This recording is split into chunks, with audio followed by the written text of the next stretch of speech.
So why did you decide to move to London then? I love London, but I had to learn how to love. Wow, Yeah. that was a bit Very deep. Oh my. Young me thought corporate was nice outfits, partly true, but not fully. And why neuroscience? Everyone, I hope, knows the show Big Bang Theory. Yes, And I love it. Amy Farrah Fowler, you know, those videos of day in the life. I Love watched them. so many of them and I loved it. But then a week later, I emailed again, where I fully felt like I could contribute to her work. I didn't want to seem like a burden, and it was one of my best experiences ever.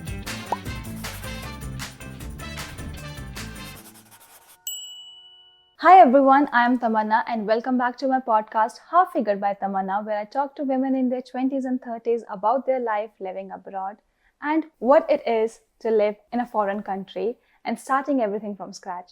In today's episode, we have Tanishka with us. We'll start with an introduction from her.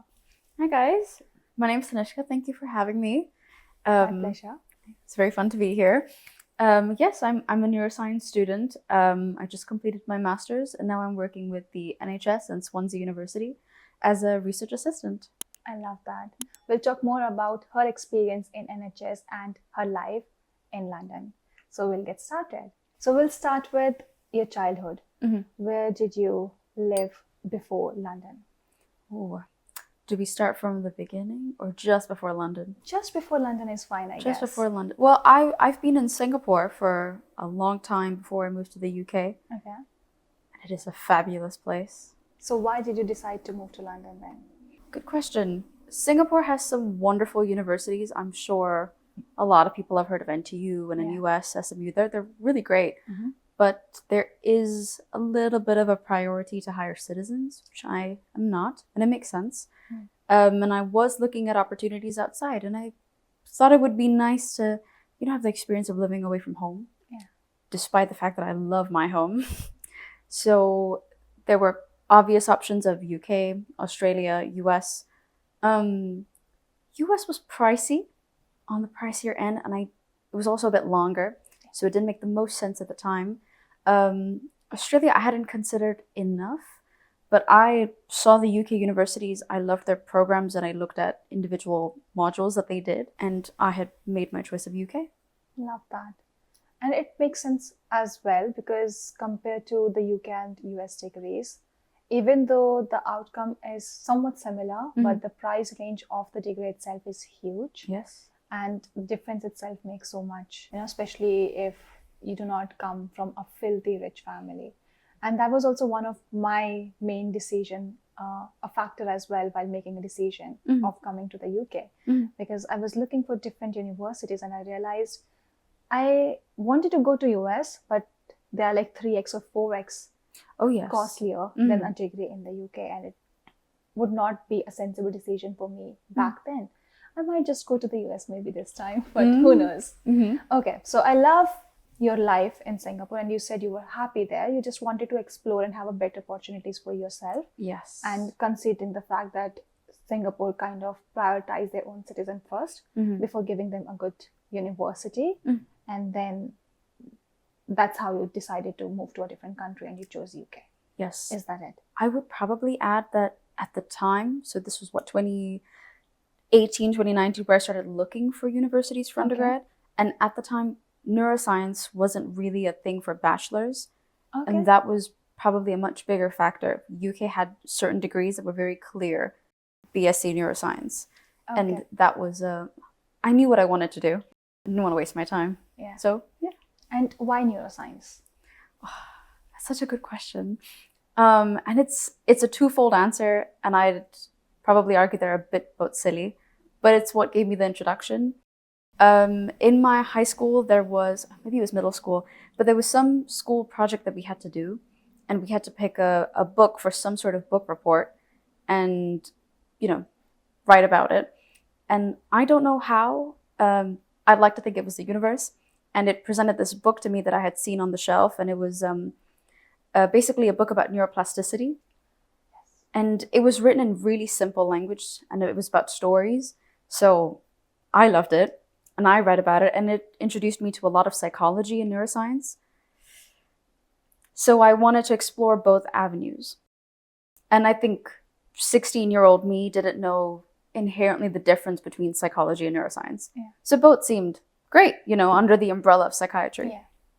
And then I got maybe a little bit older, and everyone, I hope, knows the show Big Bang Theory. Yes. And I love it. we've got Farrah Fowler, who's the neuroscientist, and when she had brains, just dissecting them for fun, I thought it was genuinely the coolest thing. Yeah. But I even loved Bernadette. Yeah. I loved what she did as well, Yeah. and her working in a pharma company was wonderful. Yeah. So that definitely gave me a bit more of a push of, I actually really think I would like a lab life as well. Yeah. So both of them combined with a bit of research, and I spoke to a lot of psychologists and counselors that I found in my local area, just to see what their life would be like. Okay. Those videos of day in the life. I Love watched them. so many of them, and I loved it. And through that system, I was able to figure out that counseling wasn't going to be for me, and psychology probably wasn't going to be for me either. And so I filtered out and moved to neuroscience. Interesting. Very interesting take on how you watch Big Bang. Honestly, I resonate with Penny the most. Ooh. Yeah, because I feel the reason is I am from a pharmaceutical background. I've done my undergrad in pharmaceuticals. Yeah. But then now I'm in marketing. So I feel like I really wanted to be that crazy person who's like the intersection of marketing and pharmacy. Definitely the past that she had is way different than us, but then the future, the money that she makes and all of that is very fancy. And she earns more than Leonard. She does. Yeah. Which I thought was awesome. Yeah. I love that episode where they go to a sitcom somewhere. I don't remember the exact thing, but then people say, oh, you definitely be making so much more money. That's why you have Penny. She goes like, oh, no, I make more. Yeah. And it's like, why are you with him again? But yeah, that basically is. And it shows so much growth that she had as a character. True.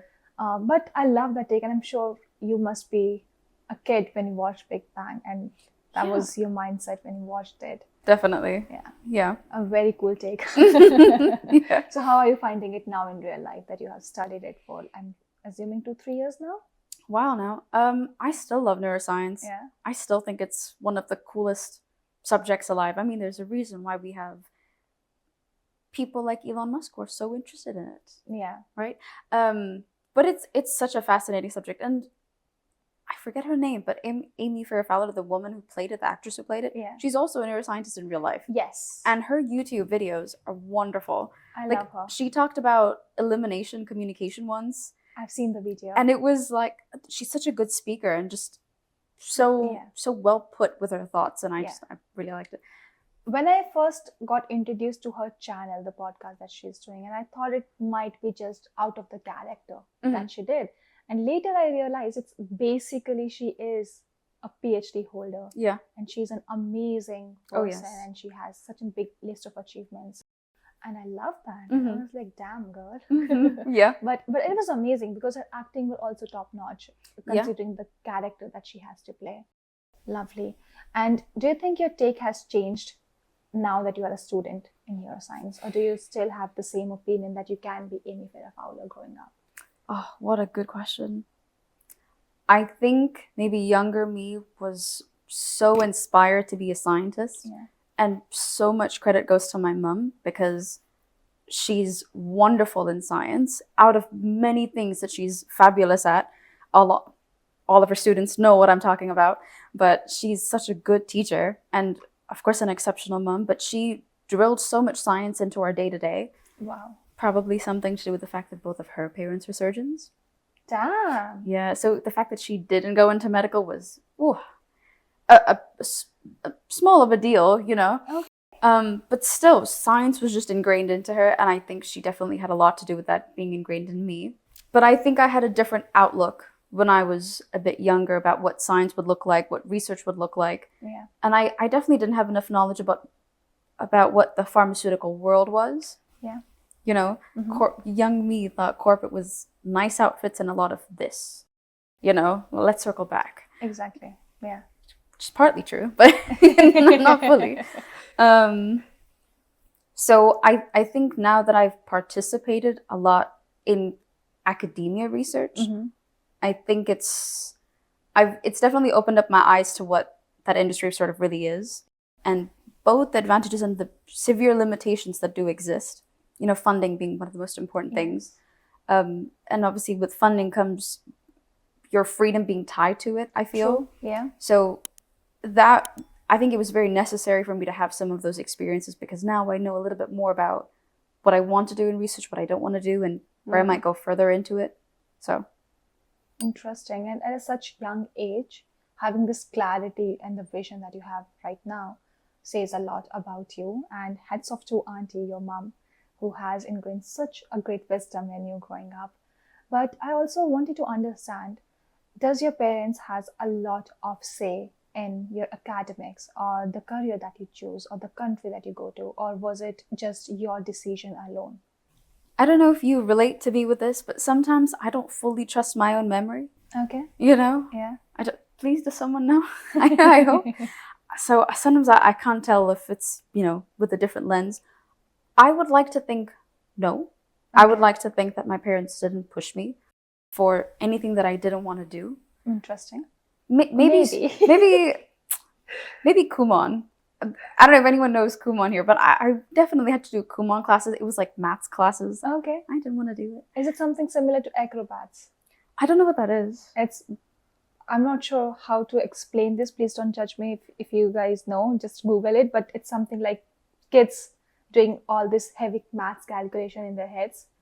Doing this, so 120 into 10 into 5 into 7 maybe it was like a lot of worksheets. Yes. And then you just had to like drill mental maths in your head and the right way of working out. I mean, later on I loved it. Okay. Younger me did not love it. Yeah. But that's okay. I think my parents were very supportive. Any classes I wanted, whether it was singing or dancing or acting, so many theater camps I went for. My God, any instrument I wanted to do, they found an instructor. They were so great. They took me for anything that I wanted to go for. So it was great. Academics-wise, they were brown parents to a certain extent, where it was a bit, we want you to do good. We want you to have good grades. And so, but I also think that probably was very ingrained in me anyways. So I definitely felt a bit of guilt if I didn't perform as well as I could have.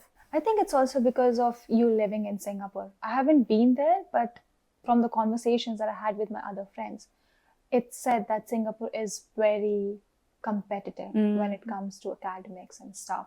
That's true.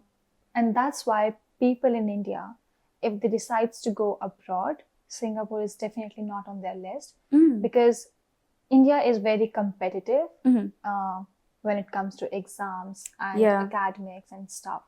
And Singapore is considered as the toughest competition that we have in that mindset.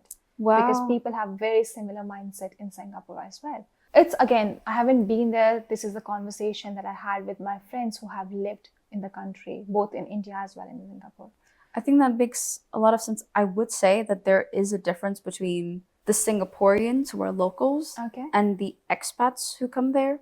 So my family, expat family, and they are both very different living experiences. So the locals are definitely much more academically vigorous, Interesting. Okay. To some extent, I'd say that expats have lived a very different life in Singapore. So even when it came to the schools, I was in an international school in Singapore for most of the time. Yeah. That's also a very different experience from local schools. So I would say that has a little bit more to do with the competitiveness. Yeah. The local school students, they are so smart. And they really are competitive. That is true. Yeah. From the friends that I have, that's true. Interesting.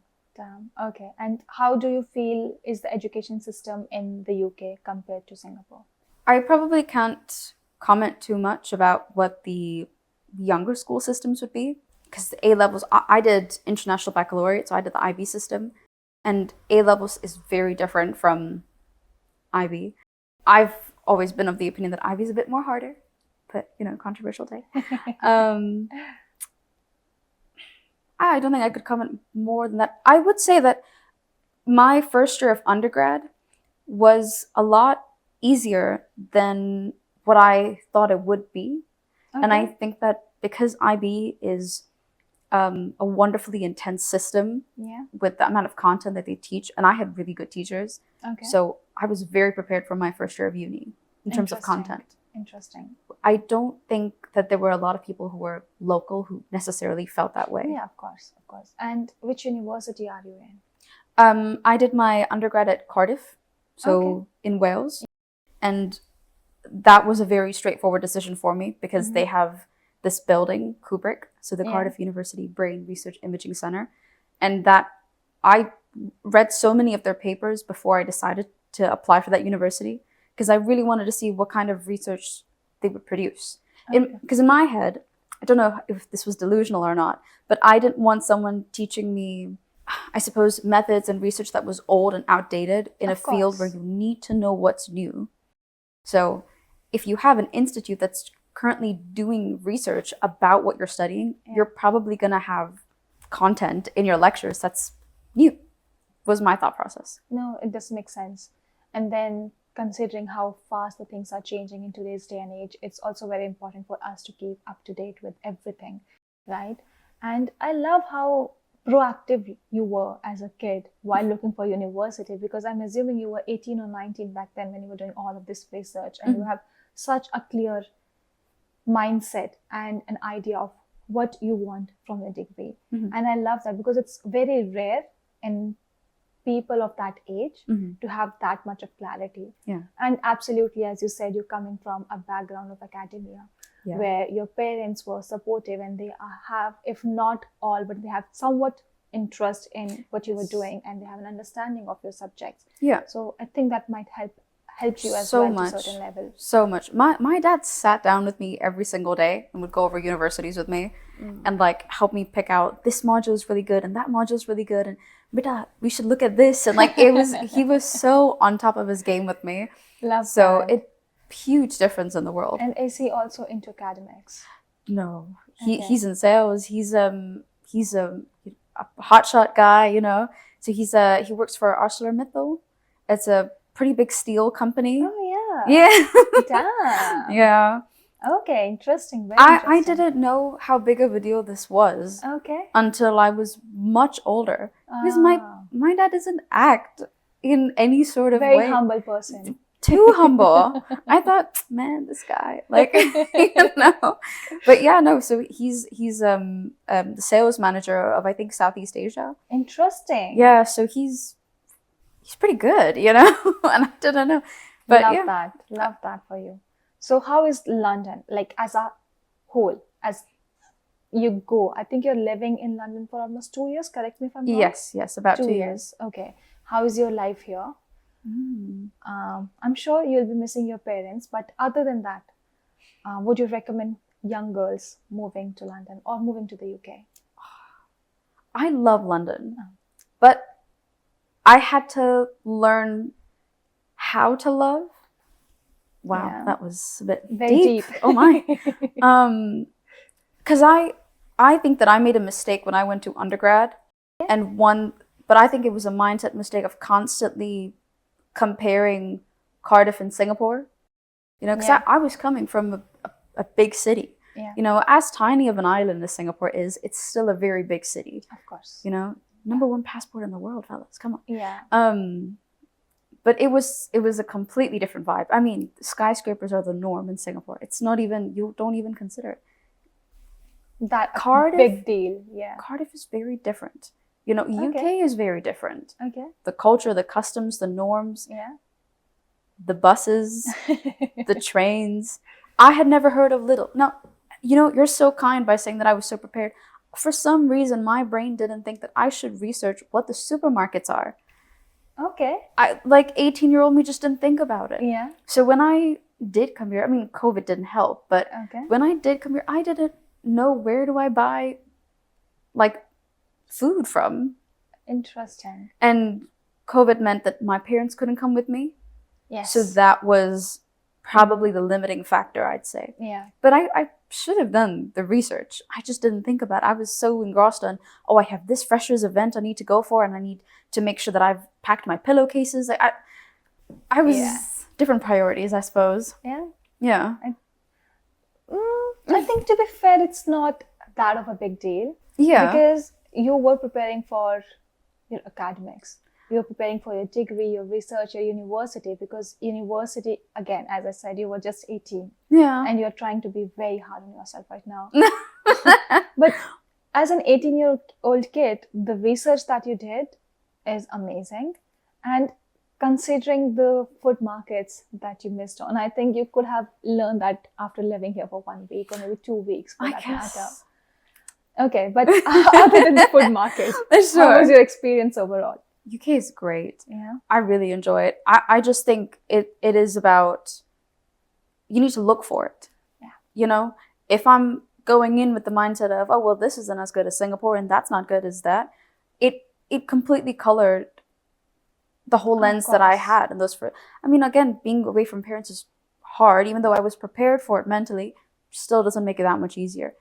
But I think I really did need to learn that, to lean into it a lot.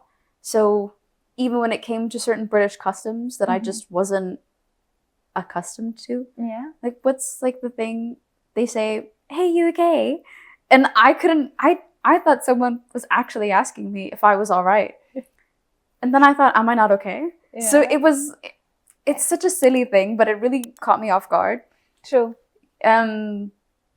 It takes a second, but then I think I really learned to love it once I got into it. Once I was like, okay, you know what, I'm here and I need to make this city on my own. Yeah. You know, and so then I felt great, and making friends was the key. Yeah. How much time did it take for you to get settled in your degree? Degree-wise, if we're looking at it academically, I don't think it was very difficult. But it might have a lot to do with the fact that I did international baccalaureate. Yeah. So there was a lot of content that I had already taken part of, you know. But it was very fun to go for a lecture. You know, that was very fun. Sit more ahead than you think you should. I needed that. Yeah. But it was great. It was so much fun, and I think the one experience you do miss when you're doing something like an undergraduate degree is you don't have that one-to-one connection with a professor. And I feel like so many professors do talk about it. They do mention it, that, you know, please come see me after class, this, that. Take them on, you know, meet them. And so many of them are so kind. How can a student get an experience outside of their studies? Because I'm assuming it's important when you get when you go for a full-time job, you might need an experience, right? So are there any tips that you can give to students? I mean, making sure you have a lot of internships and even societies and events that you're going for that are obviously, they allow for your rejuvenation, but also contributing to the career that you want to enter in is what I would probably deem necessary when you're carrying out your degree. So something I had was a professional training year, which I'm not sure about all universities, but I know a lot of UK universities allow you to opt in for that. So most UK unis should allow that between your second year and your final year of undergrad, you can take a year out. And it's completely okay, completely part of the program. Okay. And you can take a year out and you can either stay in the UK, stay locally, or go international, depending on your university, and carry out some sort of internship or work experience. Some would be paid, some would be unpaid, completely dependent on your circumstances. Okay. And how can students reach out for such opportunities?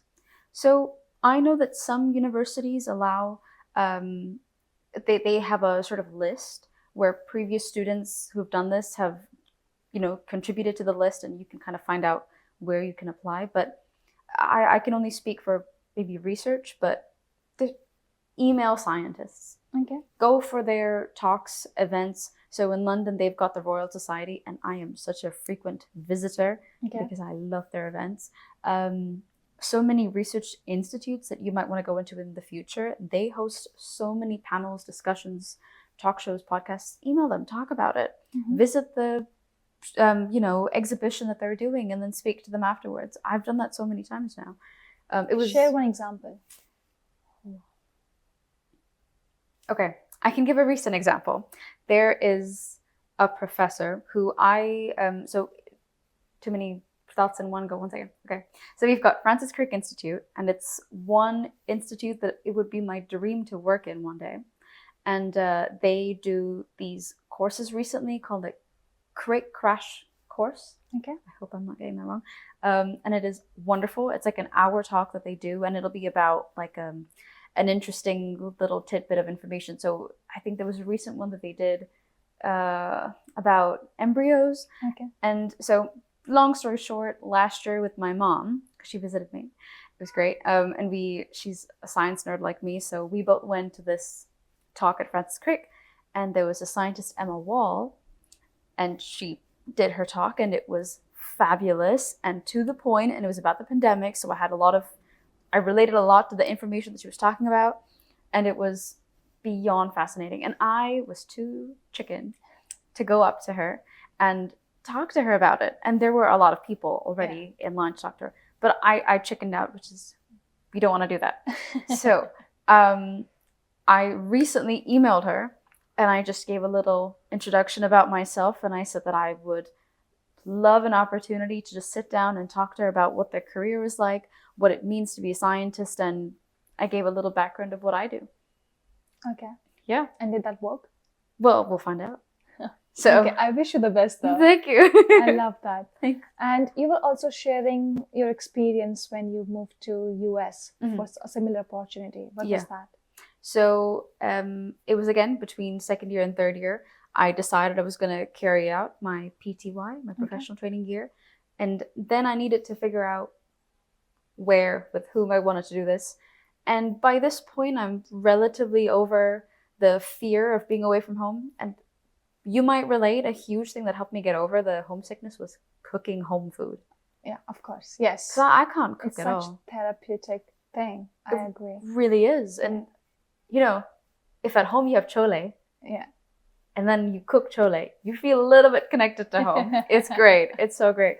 So I was okay not going back to Singapore, although I did apply to a few places. Okay. But there was a scientist in US, in Chicago, and I really, really liked her research. And so I thought, there's no harm. Yeah. So I wrote her an email, and I introduced myself, and I basically said that this is what her research was, and this is what I've understood.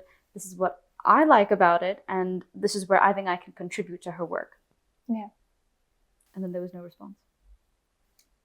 But then a week later, I emailed again. Okay. And there was still no response. Okay. And then I emailed her again. But I didn't just spam. I really would describe her research, and I really would talk about where I fully felt like I could contribute to her work. I didn't want to seem like a burden, you know?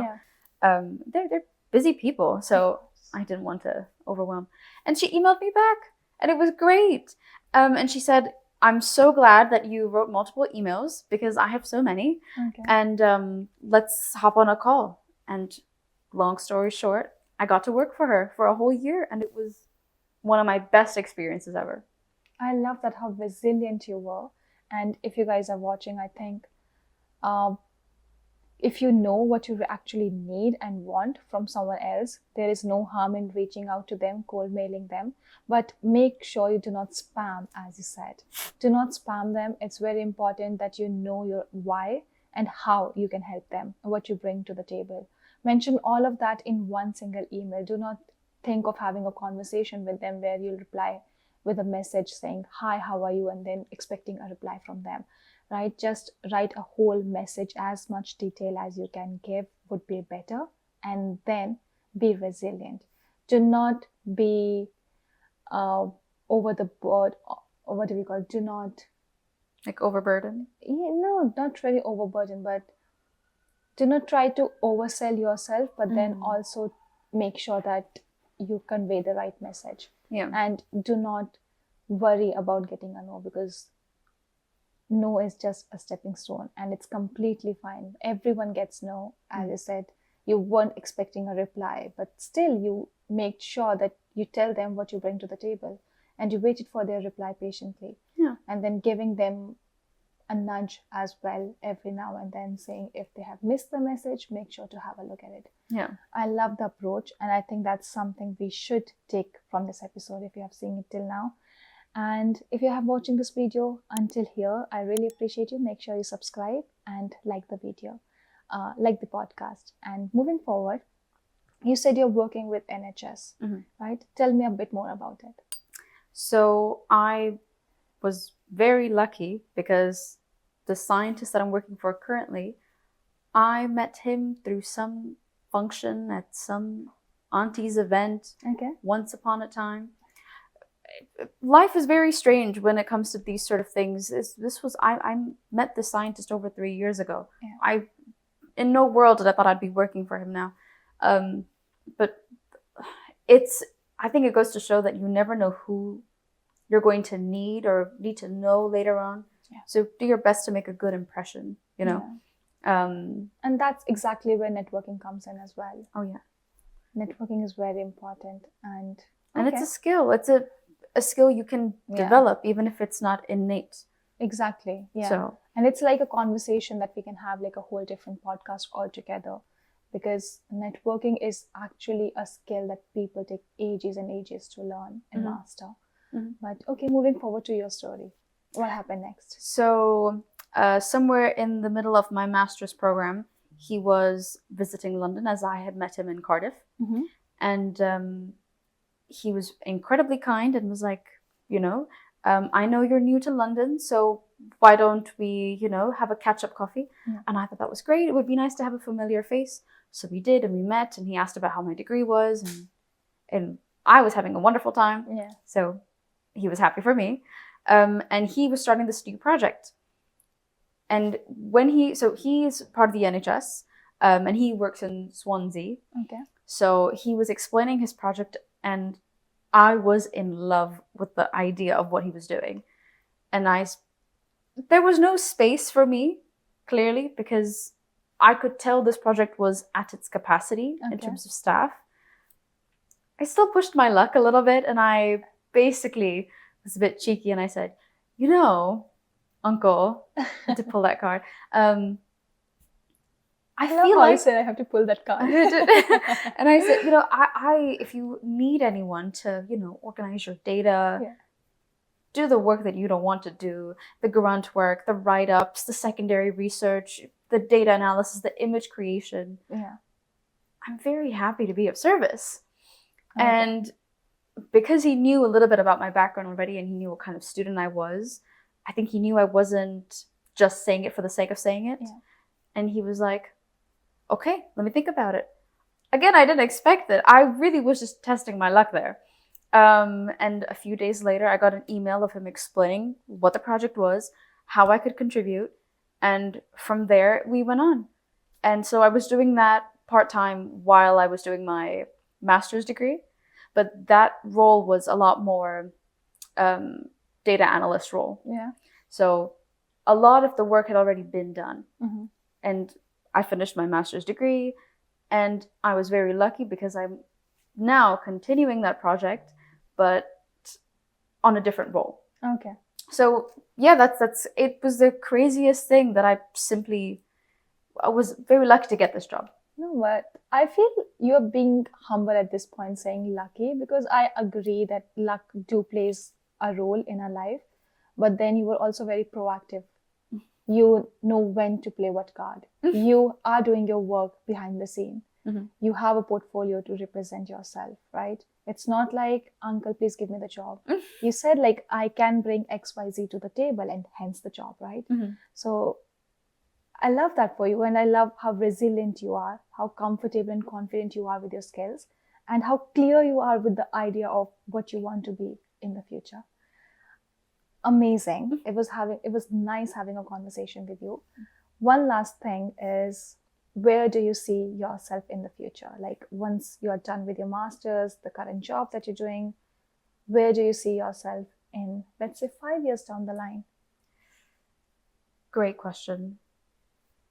I'd probably quote you on this, but I'm seeing so much of your videos where you talk about how your next birthday or your next goal would be, rather than it being limited to just career goals or, something on those lines, it was so much more of internal work that you were looking at. I would probably say a lot of the goals that I've set for, I think if internally you're aligned, it's very easy to make your external circumstances match. I agree 100%. So I'd say, as long as I can feel and do the work of being internally aligned, and that comes in various methods, I'd say I'd be very happy. Oh, I love that. I hope you get there. Thank you. And thank you so much for this podcast. Thank you for having me. It was lovely having you. If there is one message that you want to give to our audience, what would that be? Ooh, I don't know if I'm the right spokesperson for this, but it's not as likely as you think it is that you'll hear a no. So when you have nothing to lose, just try. Just give it your best shot and try. I love that. And this is like a perfect note to end this podcast. And if you've watched it till here, thank you so much. You have a heart. And we really appreciate your time.